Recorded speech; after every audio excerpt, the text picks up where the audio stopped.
Hi, I'm Uli Jon Roth, and you're watching Favorites on Live in Limbo. Enjoy.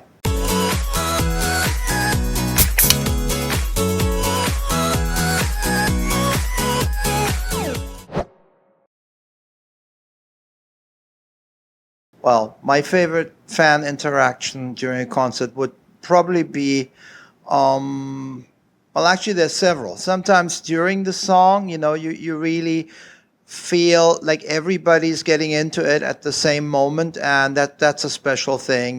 Then usually when the song is done, also you gauge the kind of reception that the song gets, and when there's a really good reception, that's a good feeling.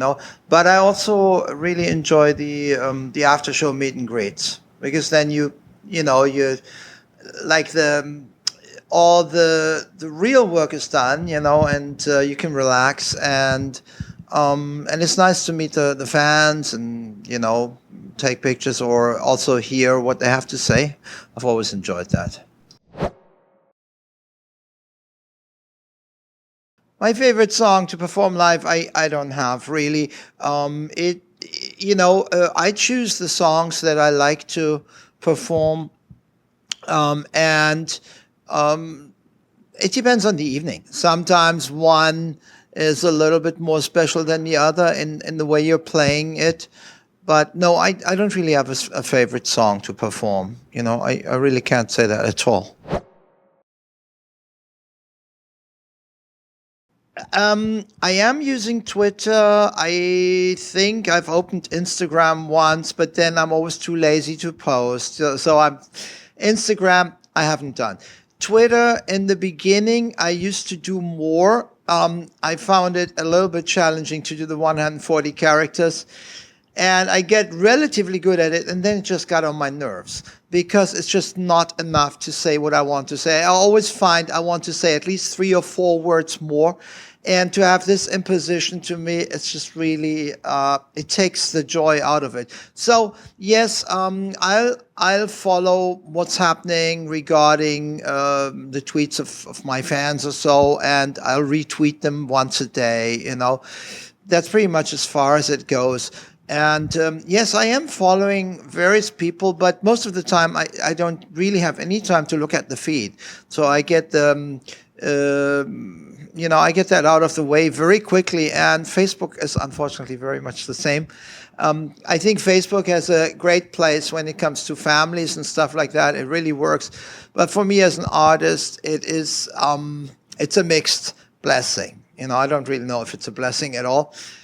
Sometimes it really gets on my nerves, but sometimes it's really nice. You get to see comments about last day's concert, or even last year's concert, and sometimes it's very informative. People post nice pictures.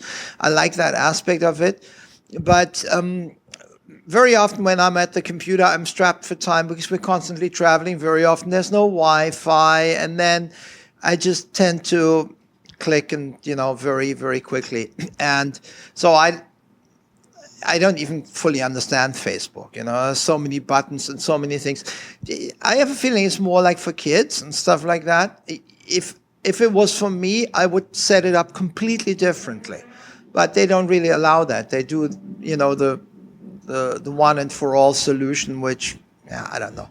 And then there's all these weird kind of groups that I'm attached to that I've never even heard of, and I don't want any of that. Give me a break, but yeah, I'm in a million groups that people just do that on your behalf, and I find that very strange. I'm not keeping up at all with anything. I was in a restaurant this morning having breakfast, and they actually played an ancient Bob Dylan song, Boots of Spanish Leather, and it was amazing. It was so good. That was my favorite right there. That's not very modern or mainstream. It's just an all-time classic kind of stuff, and the quality was so good. And I thought, wow, yeah, there's a reason why Dylan is Dylan. Well, it it is the show. Um, to have a really nice show and a really good stage with the audience and a great rapport, that is something very, very special.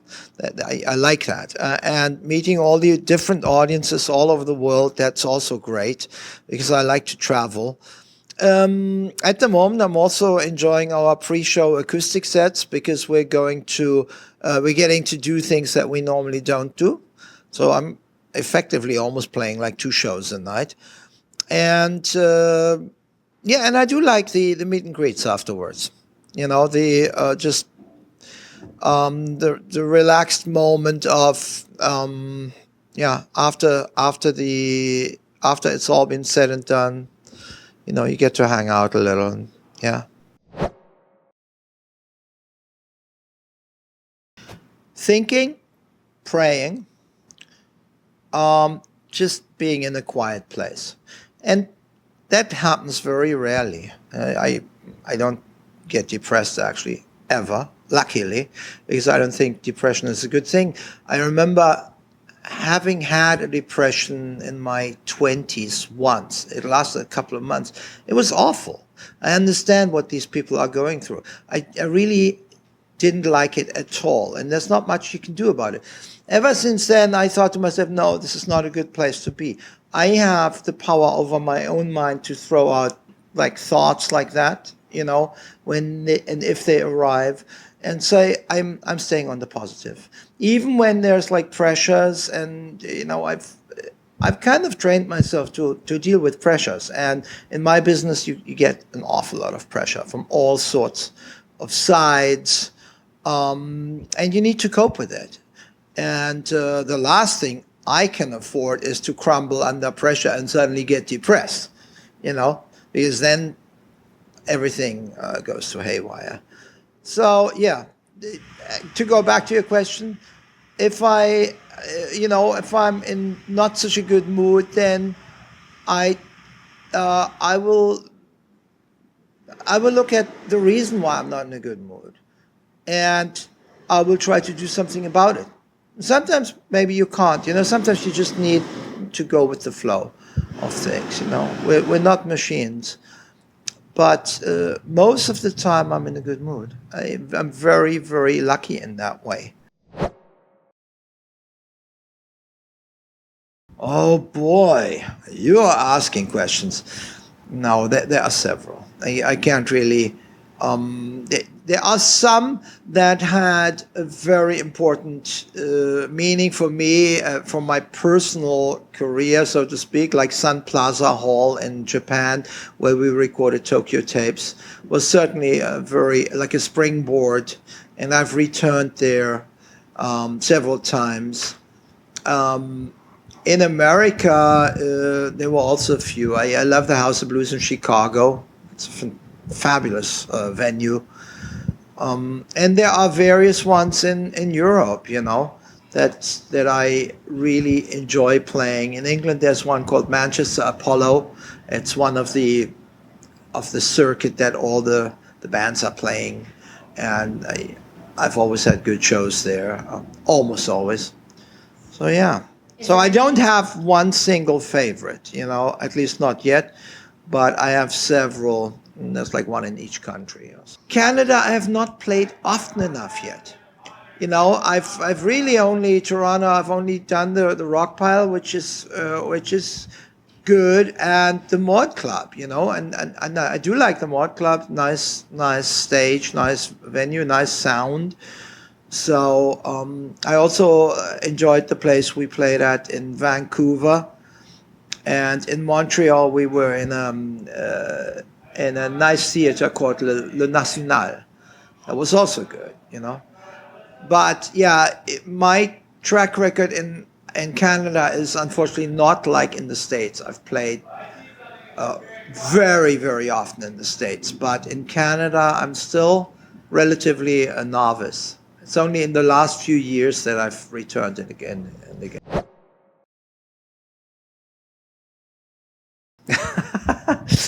My most treasured musical instrument would probably have to be the sky guitar, because it's the most me. It's my personal baby, so to speak. But I do love to play piano. I love the violin, and yeah, you know, I like them all. Um, but uh, yeah, I guess it's a sky guitar. At the moment, I'm really in love with my double neck sky guitar, which has a flamenco 7 string lower part, and I love playing that. I can't get enough. So at the moment, that's kind of like my favorite part of the show, because I always get to play different things every night, and I have license to go freely where I want to because I'm doing it on my own, kind of, So I enjoy that, improvising into the white blue yonder.